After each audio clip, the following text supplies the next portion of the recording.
Hello, everyone. Welcome to Week 10 of the WNEP Sports Spotlight. Another look at the great high school football teams and players from this past Week 9, and now we head into the final week of the regular season.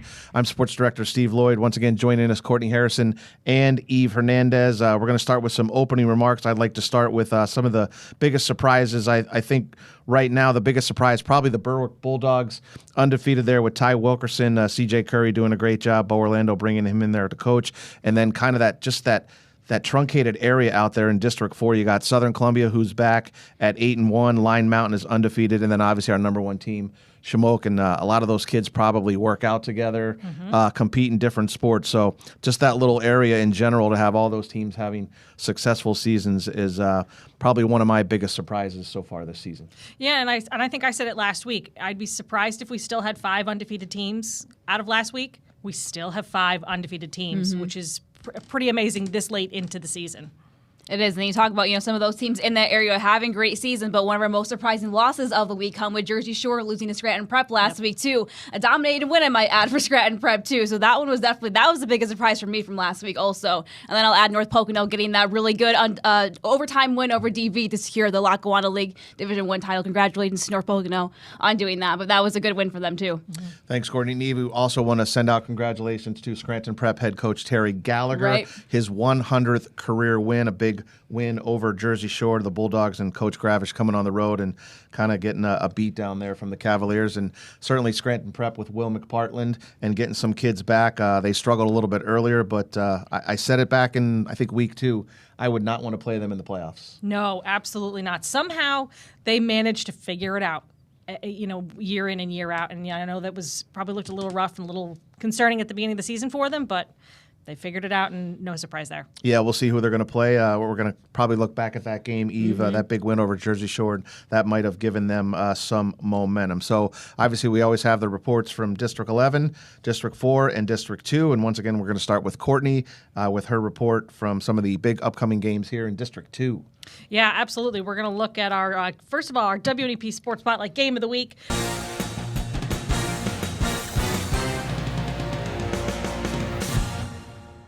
Lackawanna Trail number 10, Lackawanna Trail number 13, Riverside. 2 great teams out of District 2 that are doing things. Trail only lost to Berwick this year.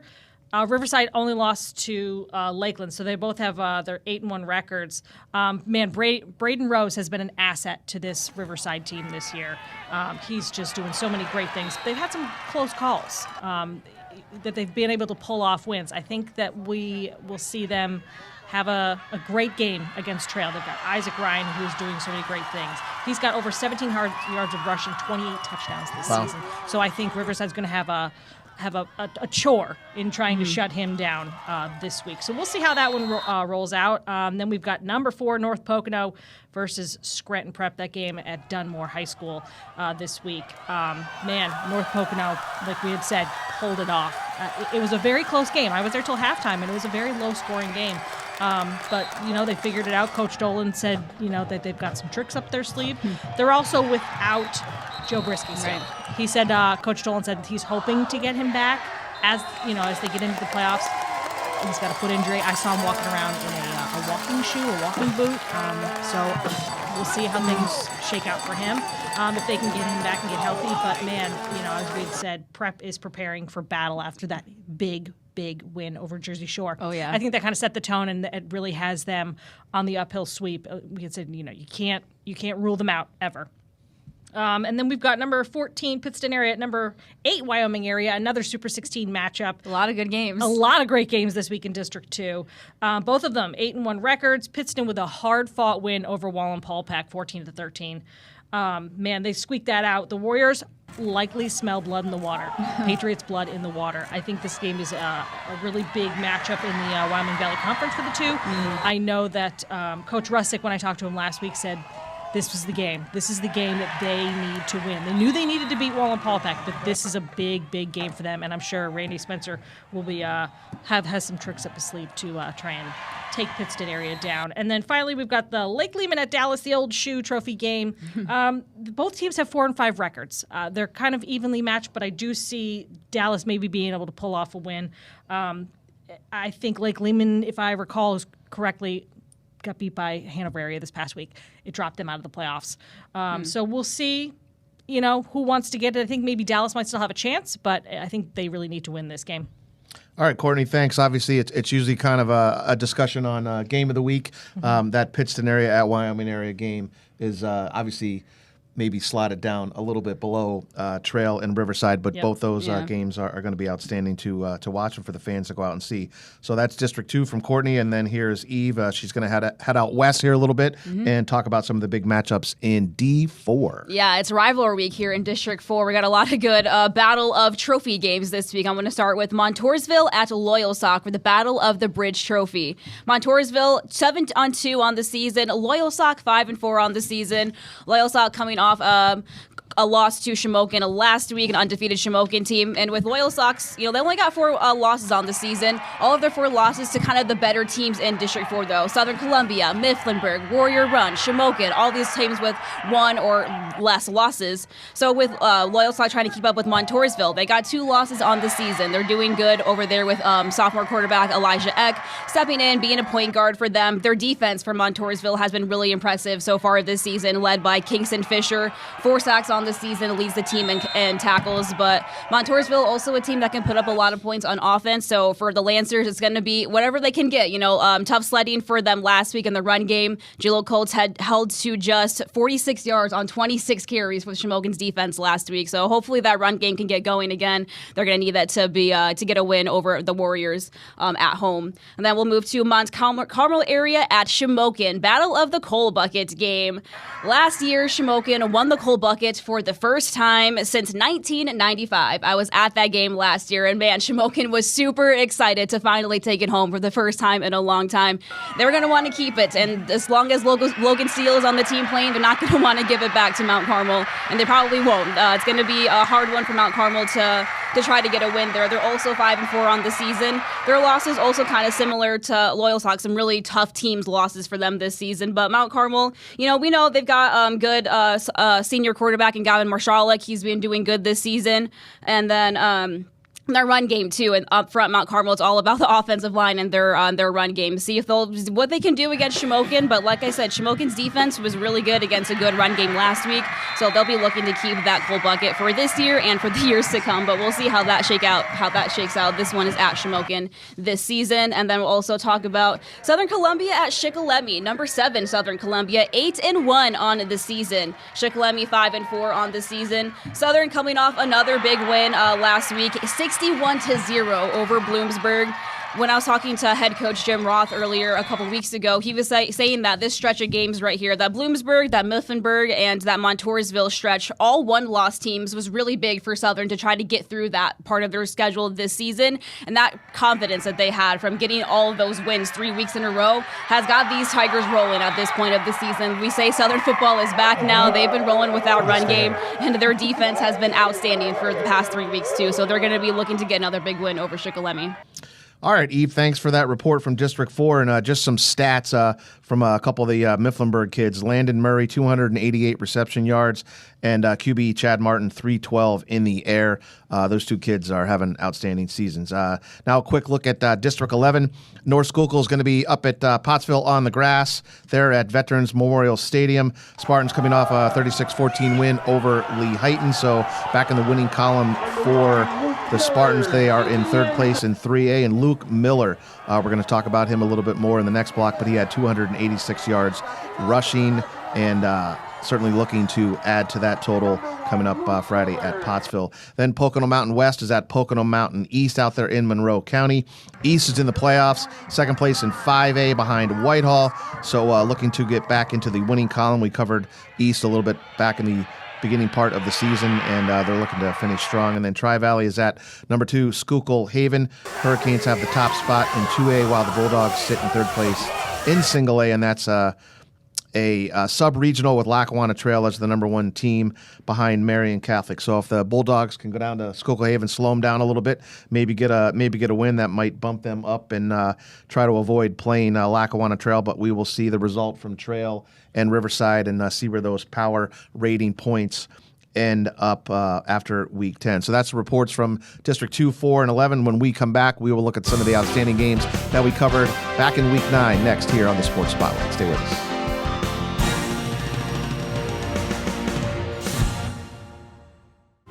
The Wilkes-Barre-Scranton International Airport, AVP, is your gateway to everywhere. Start here with safe, convenient, terminal-connected parking, quick check-in, and short lines at TSA. Fly on American, United, or Breeze Airways and connect to destinations throughout the USA. You can go nonstop to Chicago, Washington, D.C., Philly, or Charlotte. It's that easy. When you return, there's quick baggage claim and parking nearby. You're on your way faster at AVP.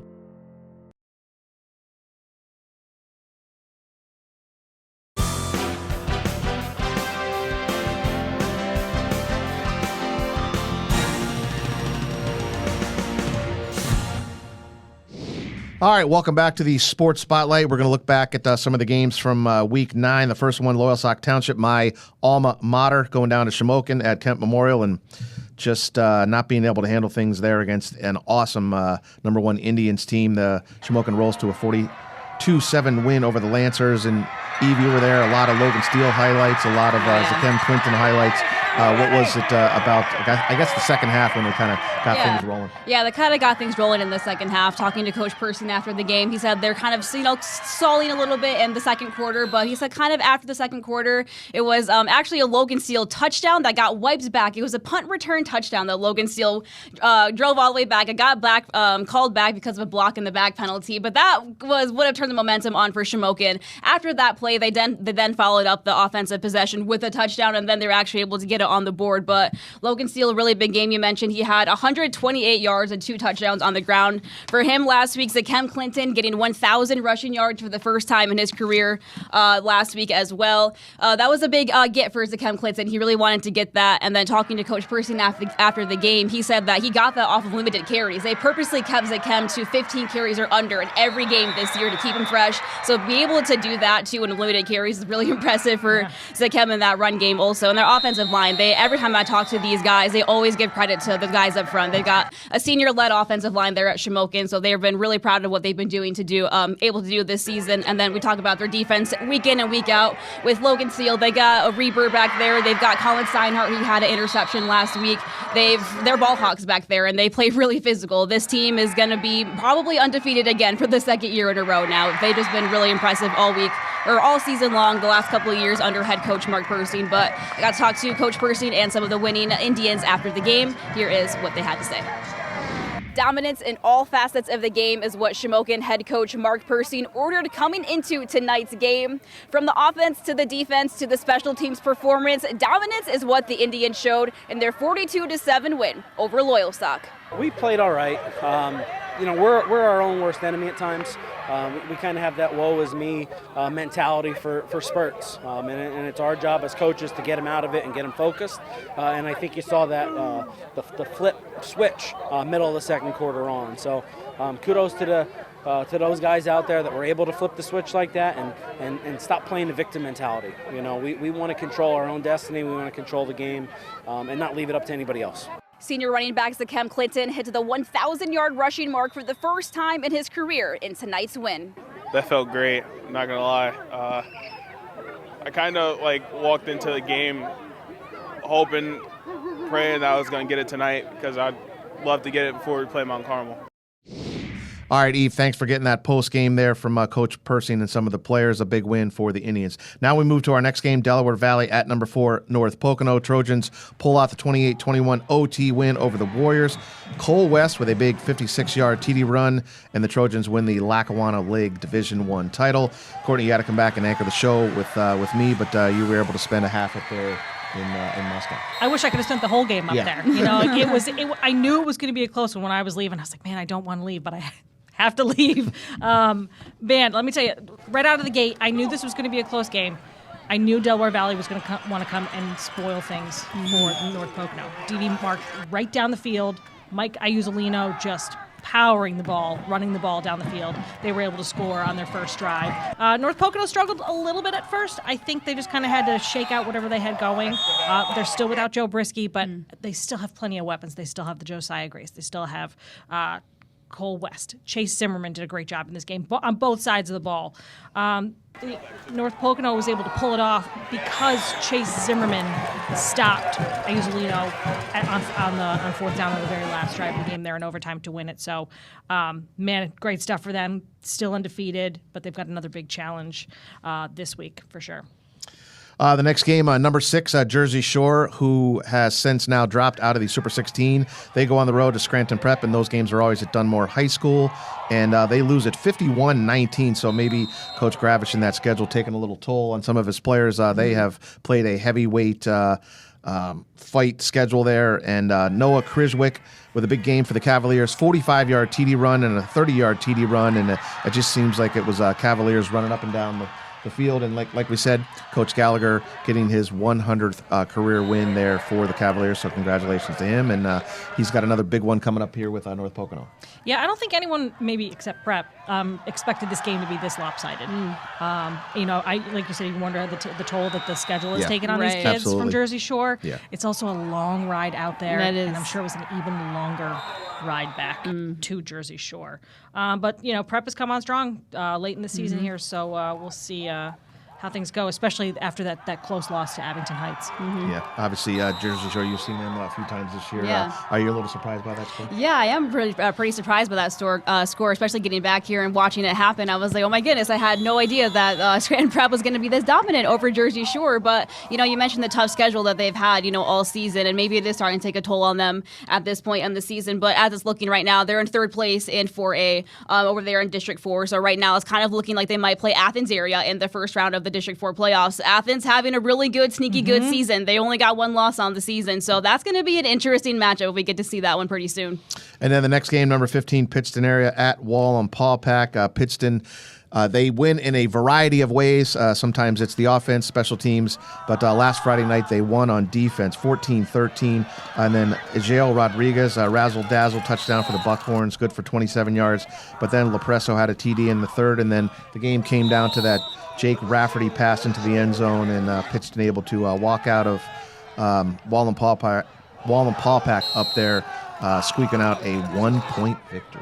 Yeah, Coach Russick had alluded to the fact that, he was quite familiar with Wallenpaupack being at Honesdale last year. Right. He and Coach Naraki, that they knew each other. He kind of knew what to expect.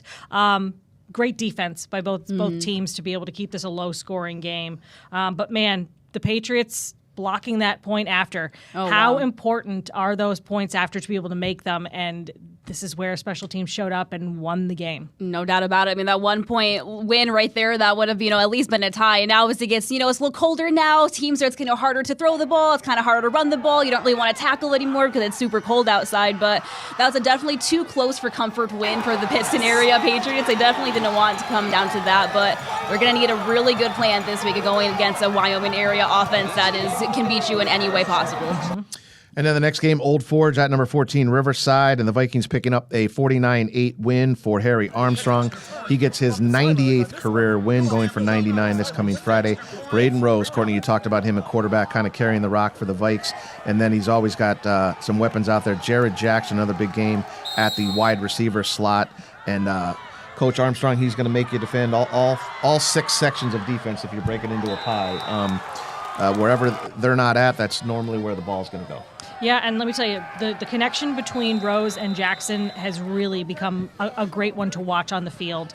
And, man, they did not let up against Old Forge, who's having, unfortunately, a tough season. Yeah, the place was kind of packed. Obviously, Old Forge has struggled this season, Coach Schuh back there, but a lot of fan support and community support there for that one. A big win for Riverside, and it'll be home again, like we said, the WNEP Game of the Week. This Friday night with Lackawanna Trail. Next game, North Schuylkill at Lee Heighton. Caden Mengel, big game at quarterback. And Luke Miller, big 64-yard TD run for the Spartans. They win at 36-14, and we have a bit of history, and Courtney had this reported on Friday night on the Sports Final. Miller becomes the number 1 all-time leading rusher in school history now with 3,302 yards. He passes Josh Chawanski, who finished with 3,259, and Miller becomes the first back to go over 2,000 yards in a season. Wow, which is impressive. kind of surprising to me there with the great players that they've had over the years. He's having an outstanding season and another big win. And like I said, they're kind of knocking on the door in the playoffs, but playing some of those tough teams from the EPC and the Colonial League. But a big season for Luke, and congratulations to him. Yeah, I want to add for Luke Miller there, I saw that he got an offer from Temple University. It's a non-scholarship offer, but it's a coach's invitation roster spot to join the university if he wants to continue to play football at the next level the next season. Not a scholarship offer, but still an offer to have a spot at a collegiate football team. So congratulations to Luke Miller for getting that also. For sure. They've done a great job of mixing it up and through the air and on the ground this year. We haven't talked about them a whole lot, but man, it's nice to see them being great on both sides of the ball and getting these wins. I know we're always busy. Courtney's busy, Eve's busy, but I think if I gave you Jersey Shore and I gave you North Schuylkill and we went and did one-loss records for the teams that they played, maybe North Schuylkill's schedule is tougher than Jersey Shore's. I think you're right. I think you're right. I mean, Jersey Shore does travel to play some of these bigger teams, but I think consistently throughout the season, North Schuylkill's schedule has been tough. Yeah, because I have a lot of people come up to me in person or email or text, not complaining about the Super 16, but kind of wondering how we do it. It's really kind of based on win-losses, but there is some strength of schedule stuff in there. But it's tough when you're playing these teams from outside of the area who are state-ranked, and you do take a loss, kind of like Jersey Shore losing to Prep. That definitely hurts. But again, they're scheduling those teams and they want to play those teams. It makes them a little bit better, but it kind of hurts in the win-loss category. And remember, in the end, you want to be in the countdown at the very end of the season. You want to be at the top at the end of the season. You do. I know it matters during the season, but man, getting there at the end and being at the top is really where you want to be. And then Bloomsburg and Coach Mike Kogut going to Southern Columbia there in Catawissa, team number 12, and losing a really tough one to the Tigers. I believe it was 61-0 that we reported. Aiden Hockenbrock found some open guys, and Grady Garcia and Braden Andrews with some big plays on offense and special teams. They were just kind of running up and down the field on the Panthers, and Southern seems to be back, and they are rolling along there with Coach Roth and his staff. Yeah, Southern just pulled off some huge chunk plays to be able to just run it and throw it all over the Panthers. I think we had high hopes there for the Panthers for a little while there, Right. But how can you stop a team like Southern right now? They're really just rolling, and I think whoever they've got here now through the rest of the season here and into the playoffs, I think we'll see the real Southern comeback. Yeah. And we keep talking about the Garcias, so obviously it was Gage first. I just wrote this down. Then it was Gavin. Then it was Garrett, who's at Bloomsburg. Gavin is at Akron. Gage, I believe, is he done at Lehigh? I think he graduated from there. And then obviously Grady, who time flies. probably hung out with his three big bros all the time there with the Garcia family. And I know his father well, Mike, who wrestled at Mount Carmel and won some state titles. So it's always good to see him. Have you run into to Mike, the father, at some of the games? I have not, I don't think, but I did not. But Grady Garcia, we're talking about him all season long, having a great season for Southern. And in this game, too, he had 4 carries. 3 of them went for touchdowns in this game. So that says a little bit about how good, the Southern run game and Grady Garcia has been this season. He's able to get a little bit of rest there, too, during the second half. You have to wonder if there's competition between all of the brothers. I'd love to. I think we need to find time to sit all 4 of them down to be like, who leads some this? great people Who to learn leads that? for him, for Yeah, sure. for sure. Yeah, we don't have the schedule yet for Friday, but if somebody can get a word out to Mike Garcia to either find Eve, introduce yourself. Always a good guy. He's always got something to talk about there. So, his sons have done well, along with his wife too. So, congratulations to them. The next game, Montgomery at South Williamsport. The Red Raiders coming down Route 15 there past the Little League Museum and the home of the Little League World Series, going over there to Rodney Morgan's stadium there and just getting a big win. Some of the players for Montgomery, Trace Furman, Parker Persing. That is a very familiar last name there in the Montgomery area. And then Josh Knoble. Montgomery's rolling along, having a really nice season. It was nice to have them in some of the highlights last Friday night for the Super 16 Sports Final. Yeah, I think that was their 7th straight win, if I'm not Yeah, mistaken. it is. They are rattling off these wins, and you mentioned Josh Knoble and Trace Furman. Josh 103 yards, 3 touchdowns. Trace 105 yards, 2 touchdowns in that game. Huge win. Awesome. And they get a share of the Northern Tier League Division II championship title with that win. If they get a win this week, they'll win it outright for the first time since 2000. It'll also be the first time since 2000 that they get 9 wins in a single season for the Red Raiders. So congratulations, Montgomery, playing Absolutely. some good football right now. You guys love to see it. Mm-hmm. And then the next game, Tri-Valley at number 16, Minersville, and the Miners win it 34-17. Dante Carr, once again, highlight reel for him, along with Ty Atkinson and then Peyton LaPointe. We sent our photographer, John Shima, down there, and the reports back from John. Minersville looks pretty good. Yeah, absolutely. And we can't forget John Lutzke's huge interception for a pick 6 in that game. Mm-hmm. Fantastic. I think that really kind of sent them over the edge to be able to pull off this win. Yeah, that's a really tough schedule again. Obviously, we keep talking about Williams Valley. We've had tons of reports on the Vikings, Schuylkill Haven, Minersville. Kind of those three have really gone at it, and we're going to see them coming up in the playoffs once that shakes down. Somebody's going to have to play Dante Carr again. Yep. Somebody's going to have to play Williams Valley again, and Schuylkill Haven. Yep, it'll be exciting to see. These Miners have rattled off 4 straight wins since losing to Schuylkill Haven, and they're looking to, make it 5 here, and then it might be Williams Valley and Minersville in the playoffs again, another rematch from that really crazy game that we had a couple of weeks ago, but we'll see. And now on to the WNEP Play of the Week.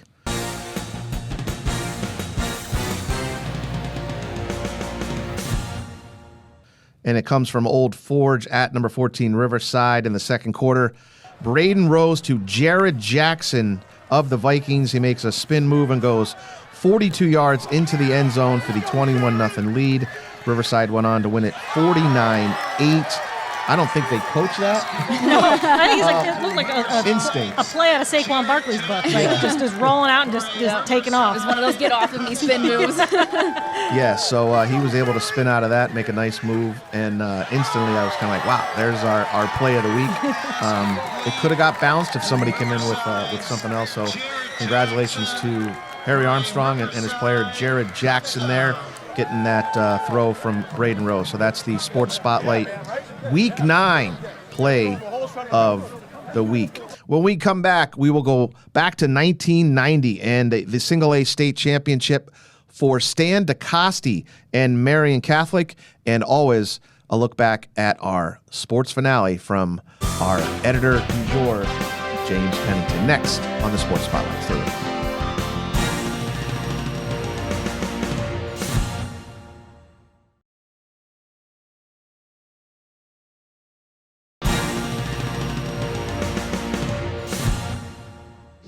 All right, welcome back to the WNEP Sports Spotlight here for Week 10 of the high school football season. It is just rolling along. Obviously, Halloween coming up Friday, November 1st, and that will be Week 1 of the playoffs, Week 11 in the high school football season, and a team that won a state title back in 1990 were the Marian Catholic Colts, the 21-13 win over Farrell. The report comes from Timmy Carlson, and a great win for head coach Stan DeCoste there for the Colts. So here's the report from way back in 1990, Marian Catholic winning the Single A State Championship.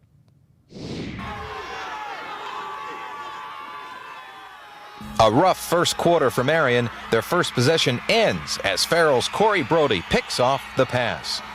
Next possession, Marian has to punt. Farrell's Bill Altman fields it on the bounce.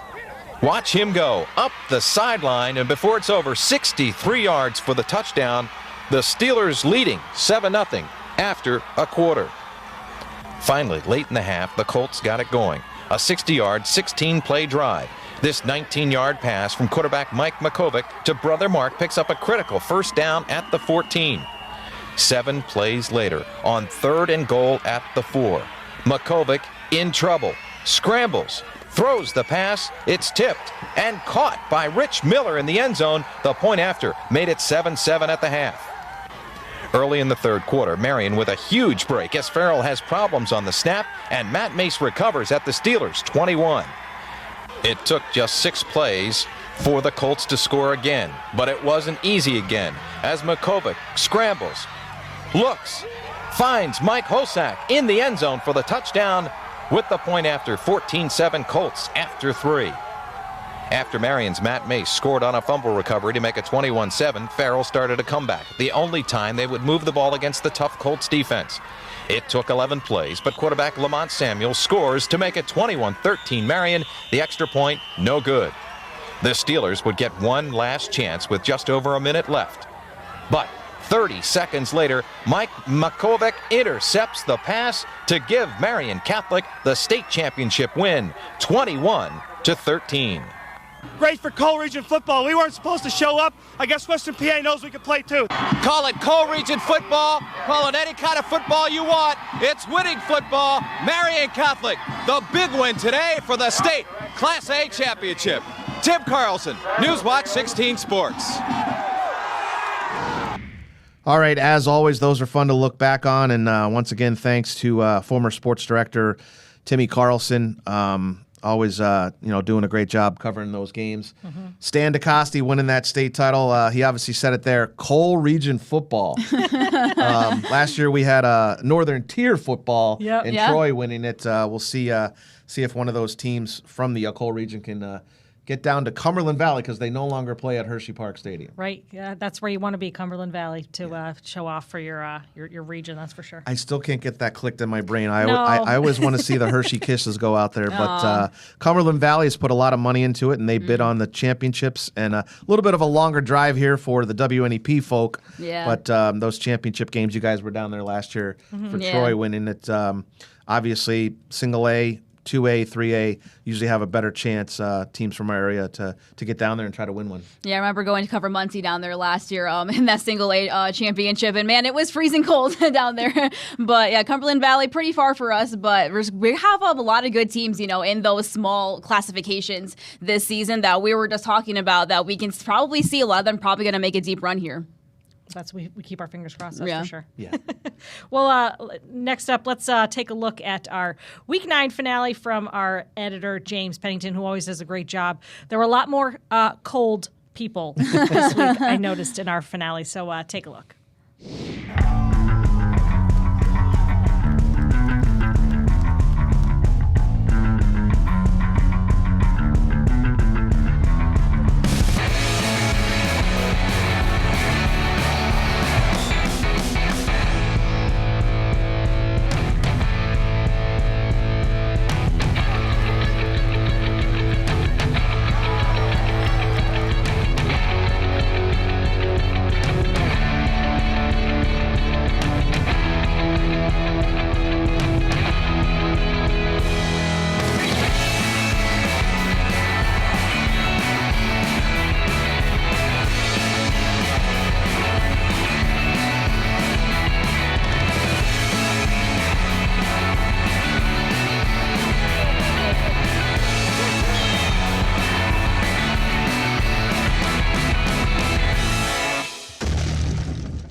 All right. Once again, thanks to James Pennington for putting the sports finale together. I haven't looked at the schedule yet. I believe he's working this Friday. Cross our fingers that he is. But if he's not, that will go into somebody else's capable hands. We appreciate his work, and obviously all of our photographers. A lot of them they're not volunteering their time, but they're certainly volunteering time away from their families and to get paid and to head out into the inclement weathers and cover a lot of these shifts after working long hours covering news all day long. So if you see some of our photographers out there, lend them a helping hand, whether it's with parking, rosters, etc.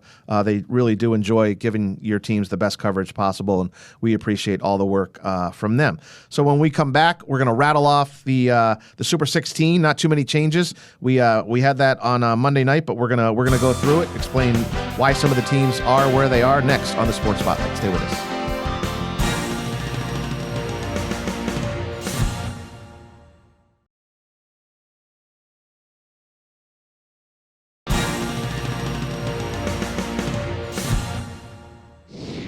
All right, welcome back to the WNEP Sports Spotlight, and here is the Week 10 Super 16 countdown. Number 1 is still The Shamokin Indians 9-0. Schuylkill Haven still number 2. They are also undefeated 9-0. Line Mountain is 3. North Pocono 4. Berwick is 5. Those are our 5 undefeated teams. Then we have Troy at 6. Williams Valley 7. Wyoming area 8. Lakeland is 9. Trail is 10. They are all 8-1. Southern Columbia is 11. They are also 8-1. The 2-loss team who hops in at number 12 is Mifflinburg. Their lone loss outside of conference play was to Hollidaysburg. Riverside 8-1 at 13. Pittston area, big win over Paupack. They sit at 14. Minersville moves up a spot to 15 at 7-2. They have losses to Williams Valley and Haven in the countdown, and Warrior Run back in the countdown at 8-1. I believe they were in a few weeks ago. So we dropped out number 6, Jersey Shore. Hopefully the Bulldogs can regroup, heal up a little bit, and get ready to finish out the regular season and then into the District 4 playoffs. So solid teams, a lot of great football, and it's going to be fun here in Week 10 and then see these teams in the playoffs. Yeah, and we've got a lot of teams at 16B that are right there, right in there to... You mean 17, 18, 19? Well, 17, 18, 19, but, Yeah. There's a lot of teams that could also be, 16 there. But like you said, it's that strength of schedule. It's, the teams they've played, how big the wins are, and this, I believe, is our last one until the end of the season. So yeah, we'll have one come out on Monday, and then we're going to Yep. hold off, and then we'll have it that Monday after the state championship games. Yep. So the state championship tournament is there's 6 games over 3 days, so 2 games each day. Yep. Thursday, Friday, Saturday. Yep. And then we'll finish off the countdown. And we on hope Monday. to be there. Yes, for all of those. definitely we do. Yeah, We hope to have teams that are playing. Yeah, we those definitely 3 want to have days. more teams there than not there. That makes it a little better for our coverage. And then once again, our presenting sponsor, the Wilkes-Barre-Scranton International Airport, just got word that we will still be doing the Super 16 Dream Team. So that's the top 32 players. We have an outstanding player, offensive player, defensive player of the year, coach of the year, team of the year.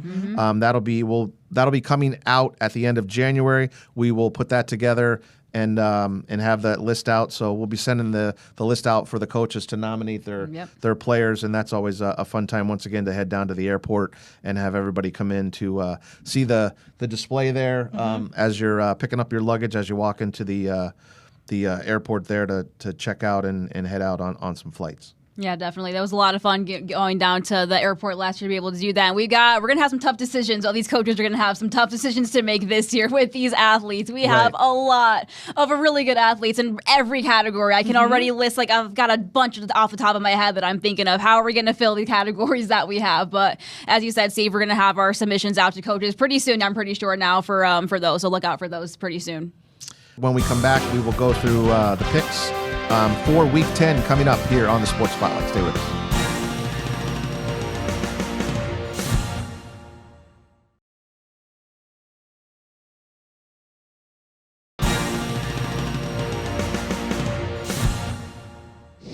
All right, welcome back to the Sports Spotlight here for Week 10.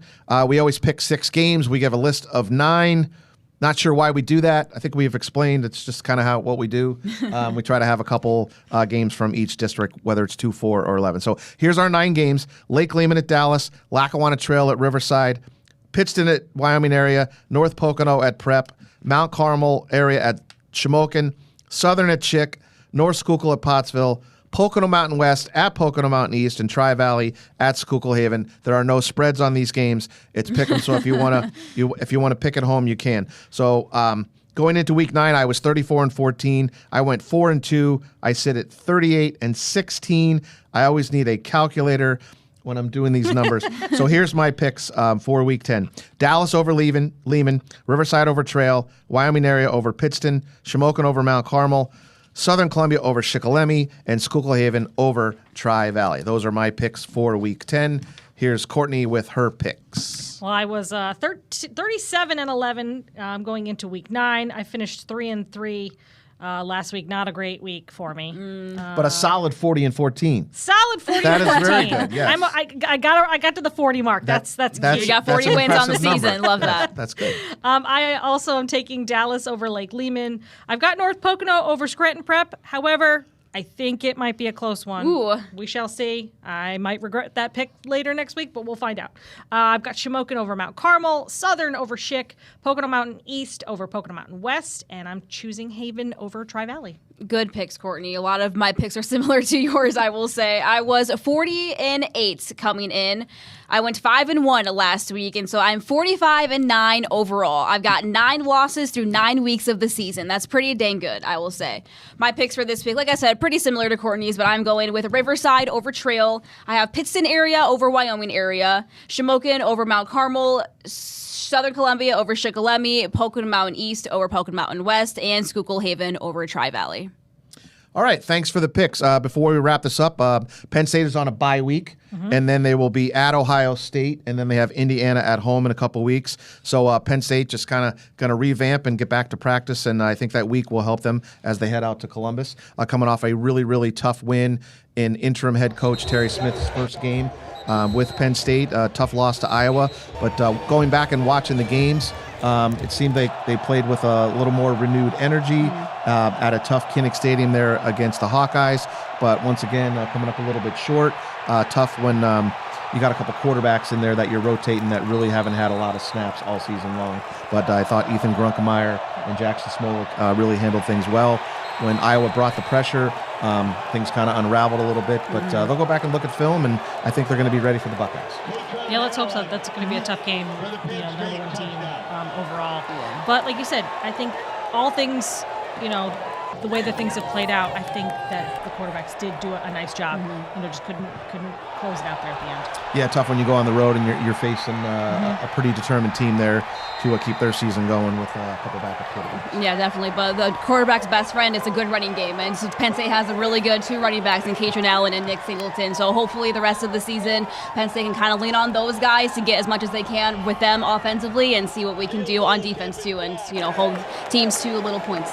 Yeah, really kind of tough for the whole team to lose your head coach, lose your quarterback, and lose your Mike linebacker. Rojas going down, I really kind of hurt. And then obviously playing all those games they played last year, you don't have the regular off-season, time to rest, some injuries to kind of mend up, and then you kind of hop into a really tough Big Ten schedule, and they've taken their lumps. But we'll see if Coach Smith can patch this thing together and go out on a winning note for the rest of the season. Yeah, I think the bye week is going to be their best friend this week. Definitely. They're going to get the number 1 team in the country and then the number 2 team. Yep. So a lot of work to do. It doesn't get any easier for the Nittany Lions. Not. Well, that's the report here, Week 10 of the Sports Spotlight. Once again, I'm Sports Director Steve Lloyd. Thanks to Courtney Harrison, Eve Hernandez.